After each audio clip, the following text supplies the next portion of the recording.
Hey, public speaking guys, this is Mr. Kim. For today's lesson, I wanted to talk about political speeches. I think this is actually a really good time to do it, considering we technically just finished the King's speech in class, and we are getting bombarded with a whole bunch of political speeches these days. Now again, it says do now up here. Obviously, I can't literally stop and check a do now, so I'm just going to guide you guys through it.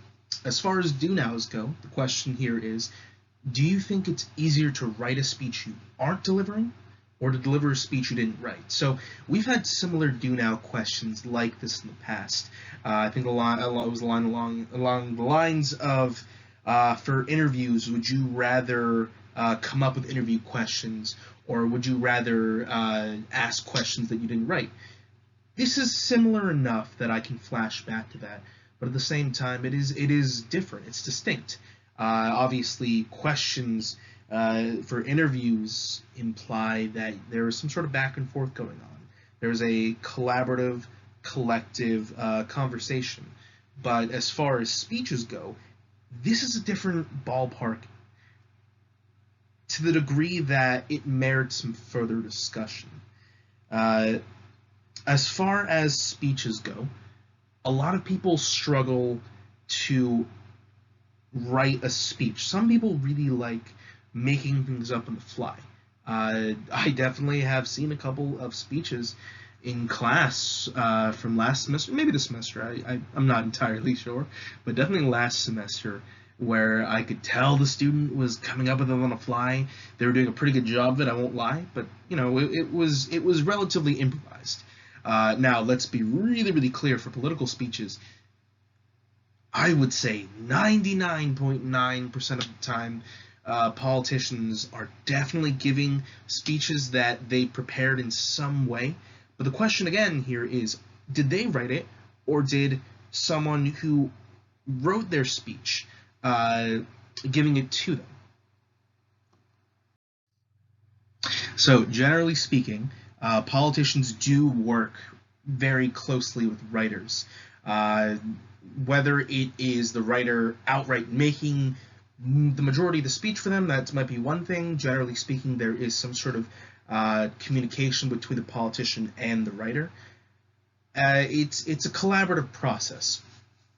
Now, in terms of political figures, what I'm referring to here is people that are expected to have some sort of public presence in relation to a politician, but not necessarily politicians themselves. For example, if you are running for office and you have a girlfriend or a boyfriend or a spouse, they could be considered something of a political figure in the sense that, you know, they interact with you. They ideally attend events with you, and maybe, you know, at the very least stand in the background as you're giving a speech, but at the same time, they won't be expected to speak as much as you do. That being said, political figures definitely have some obligation to speak, if not an equal amount. I think a really good example of this can be found in the wives of presidents we've had. Now, and in terms of writing speeches, the example I want to show here with you right now is when Barack Obama became president, Michelle gave a speech, and when Trump became president, Ivanka gave a speech. Now, we're going to watch these speeches, not all of them obviously, but we're going to watch a snippet of these speeches side by side. I want you to see if you can Barack and point I out were the raised with differences so and many of the similarities. same values. Barack and I were raised you work with hard so many for of what the you same want in life. values. That your word is your bond, that you do what you say you're going to do.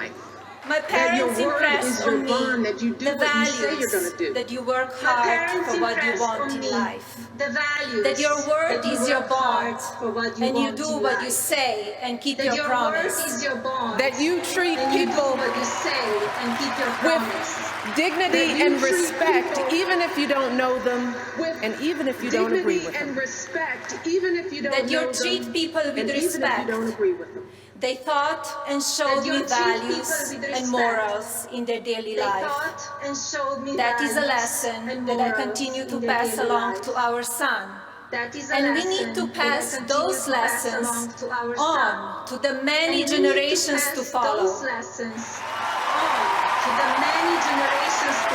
And Barack and I set out to build lives guided by these values and to pass them on to the next generation, because we want our children and all children in this nation to know that the only limit to the height of your achievements is the reach of your dreams and your willingness to work hard for them.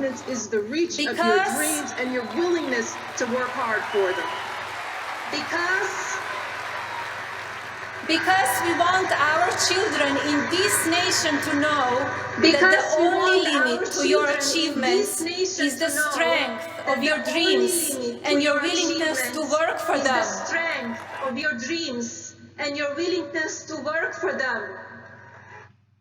Okay, so let's be honest. These two speeches are very, very similar. Now, don't get me wrong. Michelle Obama definitely has had more public and political experience than Ivanka. But, excuse me, not I've said Ivanka most of the time, haven't I? I mean Melania. And in any case, Michelle has definitely had a lot more experience, both in political climates and public climates, where she would have to give some sort of a speech. And I'm going to be honest, if I was the wife of a president or a spouse of a president, I might look up some other president, spouse speeches to draw some inspiration from. So the question here is, how much of their own speeches to politicians and political figures or public figures actually write? Because let's be honest, it's clear that Melania copied a good deal of the speech from Michelle Obama's speech. And again, I understand, different experiences and climates, and honestly, we all refer to some examples and we do really important work. But with that being said, if it is very obvious that you didn't write your own speech, or at the very least copied someone else's speech, it can send a really negative, or at the very least amusing perspective and opinion about your ability to speak publicly and politically. All right, now, this next part is super important. The political or social climate, that expression essentially refers to how the general public, or if you want to narrow it down in certain circumstances, how a group in the public or society, or a social grouping, how they generally feel, or what they think about a certain issue or person or situation. Now, obviously, we're in a admittedly really apt example right now. We're in the midst of the coronavirus, especially since every day we get more and more news reports about how it's probably not going to get any better from the medical professionals in the field, how other countries are struggling with it or how they're dealing with it, about more and more numbers of people being tested and the results showing up as positive, or some of the other people unfortunately succumbing and passing away to the disease. God rest their souls. And it's basically how we feel about whatever's going on. Now, there are a couple factors to definitely consider. Are there bits of misinformation? Are there bits of fake news? So, and I hate talking about this too much because I want to remain relatively impartial here, but if we are talking about it, we have to address it. So a few days ago, Trump released a video, or a statement, I guess you could say, a statement that ideally he would like to have us be out of quarantine mode and out of our emergency crisis situation mode, and have businesses reopen and kind of resume normal life by Easter. Now, again, I don't want to be aggressively critical here, but at best it's very, very optimistic that this will all blow over by Easter. Frankly, a lot of people are assuming that at the earliest will be like this until mid-April. Now, this is tricky because we have to ask ourselves, like, oh, well, why is Trump our president? Why is he saying we're definitely going to be open, or we were aiming to be open, just have everything open again by Easter? You might ask. You might want to think about, does he have a goal in mind when we're considering this? And with that in mind, the next factor I want to talk about is political agendas. Now, let's be honest, Trump is a businessman. He has a lot of business experience. He cares about the economy and money, as, he should, because those are important things you have to worry about as a president. But it's no surprise that the economy is suffering a lot these days. What with majority of businesses that aren't essential or food or medical or along those lines being shut down. He obviously would like us to resume as normal so that, the economy can get back on track. It's a fairly political agenda. He's, I don't want to say trying to prioritize, because I don't want to suggest that he doesn't care about safety, but on record he has said certain things that have appeared as if he prioritizes certain things above other things in this crisis, or he doesn't take certain things seriously enough. In fact, there is actually a negative attack ad that the Trump administration, the Trump team, sent a cease and desist order to, because, and essentially the clip, and I'm sure you can find it on YouTube if you look it up, the clip basically just takes recordings of things he said about the coronavirus, and in the background there's like a steady rising number on a graph showing how the numbers of people getting affected, people passing away, are just getting higher and higher and higher. Now, to be clear, is it presented in a agenda of making Trump look bad? Sure, I'm not going to lie about that. But at the same time, they're his words. They're exactly his words. And the numbers are not false. So you might have to consider when you give a speech as a politician, there are certain things that you might want to emphasize on because you want certain people to have a certain understanding. So if you are concerned about business stuff, you might want to say things like, we'll have businesses open by a certain date. Now, the reason that I'm mentioning climate on top of this stuff is because the public is pretty good at sniffing out, or at the very least, with relative accuracy, discerning what you have in mind or what your goal is as a politician when you deliver some sort of statement to the public. Whether it's just basically on who you are as a politician, or your prior history, or things that you said in the news lately, this is all just important stuff to consider. So one thing that you need to be aware of with climate when you give a speech politically or socially is, are you hitting universal issues? Are you hitting bipartisan issues? And essentially bipartisan issues, that's a term that relates to things that both left and right sides, both the Republicans and the Democrats, can kind of agree on being really, really important. Like, for example, I would say that a really bipartisan issue during this current situation would be we want to stop the spread of the coronavirus.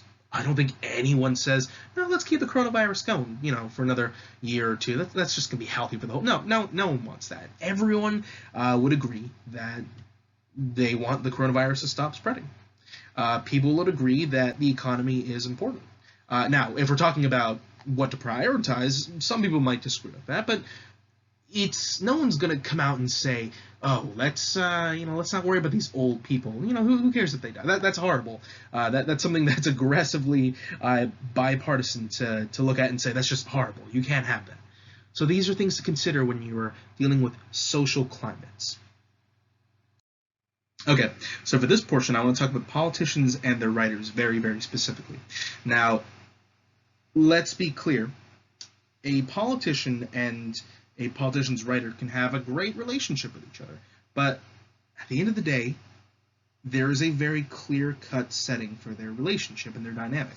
A politician is a figurehead, even if they are a very active figurehead or do more than just standing and smiling and giving a speech.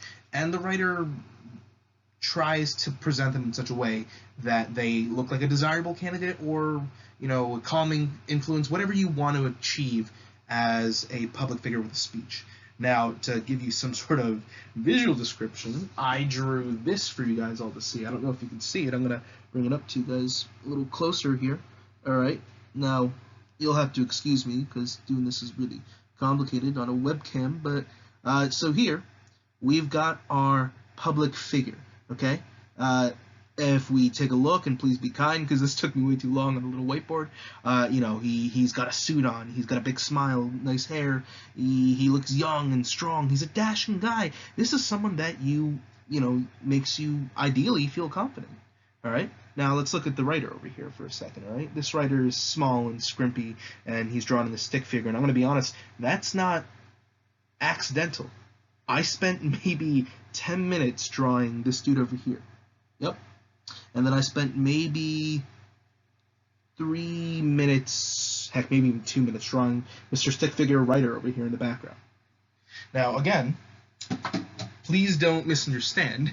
A speaker and a writer should have a good relationship for there to be a strong political speech.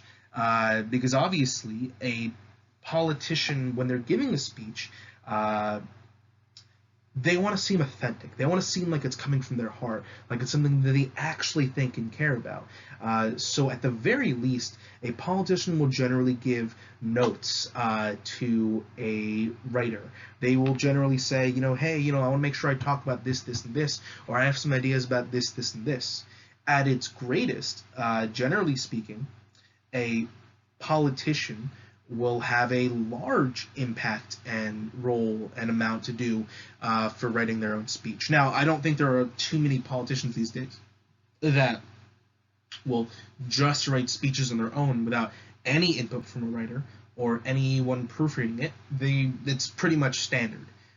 You generally have some sort of writer doing something, but the better the relationship is between a speaker and a writer, the more give and take there is, the more info that's being shared back and forth, the more the speaker and the writer say, hey, I want to talk about this, or do you think it would be better to talk about this here? Yeah, that'd be good. The better the speech will be.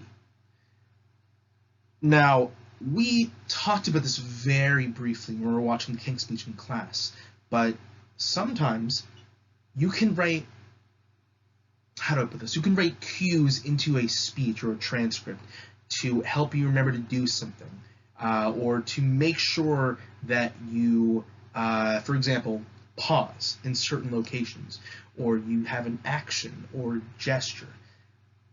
If you remember from the movie, the pauses that Birdie was giving during his speech were more so that he could be able to, he could dictate the speech effectively. But there are also many other reasons that you would pause during the speech. For example, and it's kind of odd what I'm going to talk about now, because you want this to feel emotional and genuine and like you haven't planned it before, but sometimes these are planned. So for example, let's say I was giving a speech about racism. Now, as an Asian American, I have some experience, I have a good amount of experience with racism and how I've dealt with that in my life. So, for example, if I were to give a speech and I said something along the lines of, for many years, I have struggled against racism. Now, if I pause like that, if I stop and I struggle, if I need to go back, if I really linger on a certain word, it looks like I'm about, maybe not cry, let's calm down here, but it looks like I'm struggling with an emotion. It makes what I'm saying more personable, more human, and it might elicit certain reactions from the audience. Now, there are other things that you can do when you give a speech, and you can embed them into whatever cues you have. So I've talked about using hand motions in class. So, for example, you could say, all of you wonderful people, and you could literally write in a transcript of a speech to wave your hand over certain people. Sometimes in transcripts of speeches, there'll be notes that the writer will give to the speaker. Make sure you look from side to side, because some speakers have trouble doing that. Sometimes there could be some sort of cue for you to bang your hand, and I'm gonna try not to break my desk here. Bang your hand on your podium or something. That definitely could be visually impactful. I don't recommend you do this next part, but I once saw a speech in high school for student office where one of the candidates running for, I think it was like vice president or something, he wasn't particularly a studious guy, but he was really funny, which is why he didn't win exactly, but he almost won. So anyways, he had his speech memorized when he came on, but he had a physical speech to go with, and then he had written a cue to himself instead of reading off the speech. Before he started, as he was walking up to the podium, he stopped and he said, I don't need this. And he tore his speech up in front of the whole audience, and he tossed it aside, and everyone was laughing. And he started off on a great note just by doing that physical thing that he had totally planned. It wasn't a spur-of-the-moment thing, even though it looked like a spur-of-the-moment thing. So you can embed cues, actions, gestures, emotions into your speech through a transcript, and that can be very effective, and it can seem genuine, even though it's kind of manufactured. Okay, so in lieu of an exit ticket, which was my original plan, but honestly I thought you should have a little more time to think about this, our next project, our next speech, is our political speech assignment. Now, my original goal was for us to deliver these in class, but obviously that can't happen. So here's what I want you guys to do instead. After this lesson is released at 1 o'clock today, I will release, or rather I have scheduled to release, the instructions and assignment tab for this political speech project. The official instructions can be found in the tab where you would submit your work, but I wanted to just go over it really quickly. The goal here is to act as a politician and give some sort of speech that a politician would have to give.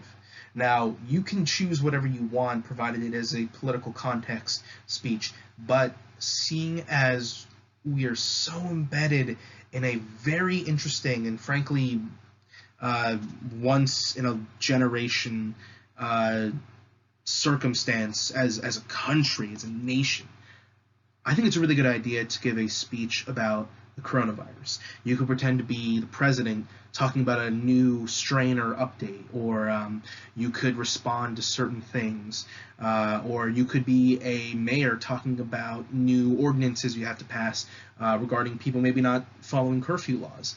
You could be, I don't know if you guys saw, but we got a video some time ago from Mr. Diaz as our superintendent, as he gave a speech about, what to expect for absences and moving forward, and trying to offer some comfort to people who really wanted to be in school but couldn't be in school. Now, again, you don't have to do a coronavirus speech. I really recommend it, though. I think it's a great idea considering everything that's going on. In terms of due dates, this is what I want you guys to do. So by Monday's class, and I'm going to throw up the assignment tab also for this part, I want you to answer in classroom what your topic will be, so like what you want to talk about, what the role will be, basically what you're going to discuss and who you are going to be in the speech. Now, you can be an actual person, you can be a fictional person, it's up to you. Just please let me know so I can see and tell you if it's okay or not. Now, in terms of the other due dates, I'm giving you basically all of next week to work on this, but the final speech is due Friday. We're talking full-on speech, we're talking video because obviously you can't do it in person, and some sort of notes or transcript. Now, again, you don't have to write an actual speech, and if you read the instructions, they more or less say this, but I want something that you work to base off of for this assignment, because essentially you are acting as both speech writer and speech deliverer. Very, very important. Okay? So please make sure that you upload your notes, at the very least your notes, to Classroom for the assignment portal. You could also provide a link in the assignment portal. I think the easiest way to do this is record a video, put it on YouTube, make it private so no one else can see it, but then share the link to me so I can see it. Or just email me the file, but that is a little more challenging, frankly. So it might be better if you stick to YouTube. So again, the speech, the video, the notes, they are due Friday, and just to be clear, not today, Friday, the next week, Friday, the last day of the marking period. If you have any questions, please let me know. I'm more than happy to help. And also, as a fun little side note, if you dress up during your speech, wear a suit, or, get like something that looks like a podium and make it look really official, add some production value, you will get extra credit. Again, if you have any questions, please ask me. Thank you.